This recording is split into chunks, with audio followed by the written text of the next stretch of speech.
The St. Louis Rams traveled to San Francisco for a key NFC. The 49ers of San Francisco welcomed the Rams of St. Louis to the way. Look, this was not a game that deserves cliches. This was different, and this was special, and this was crucial for both teams, not just in terms of the short term, but in terms of the long term.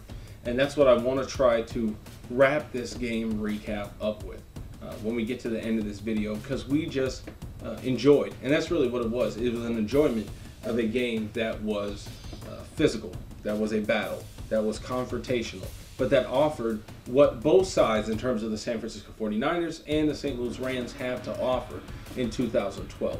Look, for the Rams, you had some stellar performances. Sam Bradford, nearly 300 yards, 2 touchdowns, one early, one late. The late one coming in a key drive.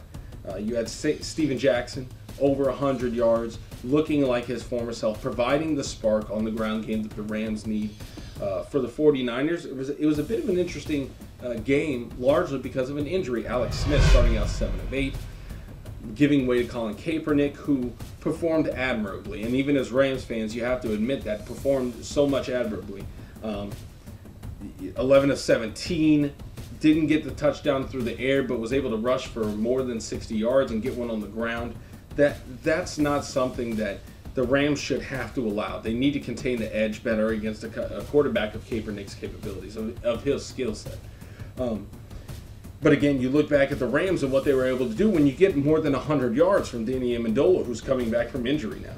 You look and say, well, what went wrong? Well, what went wrong were penalties. 13 penalties in the game for the Rams, nearly 100 yards. The 49ers provided 7 of their own, and the Rams took advantage of that early on. At the same time, you had a costly fumble from Isaiah Pete in special teams. That meant quite a bit. Additionally, you look at what really went wrong. Well, it was special teams. You had a made field goal that turned into a missed field goal from Greg Zuerlein in overtime. You had the long drive for the 49ers that resulted in the made field goal to force it into overtime. A missed field goal in overtime by the 49ers. Look, it was a battle. They're in, they're out.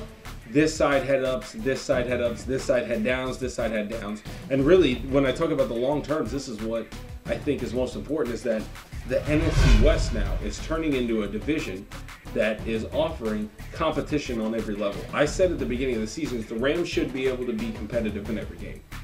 The London game against the Patriots tested that.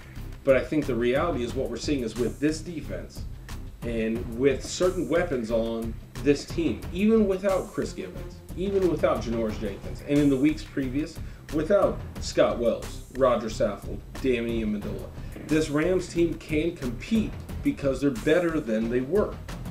Does that mean that we're good enough to win a game against the 49ers on the road, a team that was seconds away from the Super Bowl last year?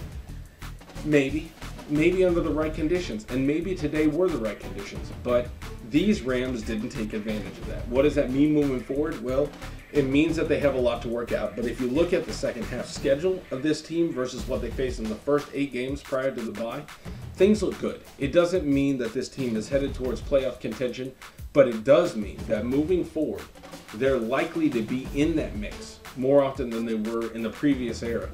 And if you're a Rams fan, that's a good thing. The problem is that's tough to swallow after a loss at Miami, a loss to Green Bay at home, and obviously the loss in England to New England, New England. Maybe there's a bias there. Maybe there was a conspiracy going on that we don't know about. New England seems a little too similar. But you fast forward then 2 weeks to tonight, what we saw against San Francisco, and it feels like there was a game to be won, and the Rams didn't take advantage of that. If they want to make something out of this 2012 season, they've got to change that, and they've got to change it quickly. But it feels like maybe this isn't the year, that moving forward, those 4 first-round draft picks they have in the 2013, 2014 NFL drafts, those loom larger more than anything that they can do in 2012. It's painful, but it may be the reality that we have to accept. This is Joe MacAtee, aka 3K, for Tertial Times. Follow us on YouTube, on Twitter, on Facebook. You know what to do.